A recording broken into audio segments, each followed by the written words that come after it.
Hey everybody, welcome to our weekend check-in video for WSTS-47 Intro to LGBTQ+ Studies for Saturday, January 27th. Just going to be going over a few reminders and clarifications like I always do to help you stay on top of things. So let's get started. First up here, as I mentioned in class on a personal note here, I did have a death in my family this week, as I told you there in class, and so I'm going to be leaving town for a number of days, and I won't be as available as I normally would to respond to any emails, but do certainly email me, but I just want to let you know I won't be replying to them as quickly as I normally do, and if you have written me before, you know I get back to you pretty quickly, so just kind of keep that in mind. I'm sure you all understand that during this personal time and matters that I have to deal with here. But just to kind of keep you up to date, the things on here, first up is that the scores from your Chapter 2 quiz, just a reminder, those were posted there on Canvas, so do take a look at those. And I am recording this on the Thursday of this week before the Saturday that you're watching this, or just so I can get this done before I leave town, so just kind of letting you know that too.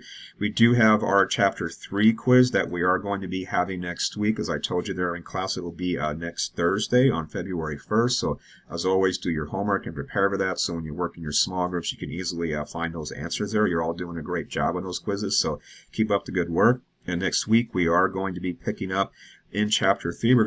We should be picking up with the topic of what was called transsexuality back in those days, and how they measured that and how they tried to handle those situations kind of really awkwardly compared to today's standards. But we are going to take a look also at the very important topic of nature versus nurture. Really going to drill down into that there, especially when it comes to people that identify as quote-unquote homosexual. What were the reasons for that, at least biologically and also environmentally? Your book authors don't really cover a lot of the nurture stuff, that is how people might have been affected by the environment, but I am going to be bringing some of that in there to talk about that. But we are going to be talking about things like the role of the brain, hormones, anatomy, etc. there, genetics, just really interesting stuff there. I'm sure you've heard about some of those things, but we're going to bring some clarity to all that. So that's going to be the game plan for mostly next week. And also, as part of that chapter, we're going to talk about how both quote-unquote gay activists and quote-unquote anti-gay activists has used the science here, for better or worse, to try to justify their cause about whatever legal protections or civil actions they might have wanted to take with the courts. So it kind of cuts both ways when it comes to science. I think I've mentioned that earlier, that people will weaponize the findings of science sometimes, and we're going to see that definitely has happened here in this area.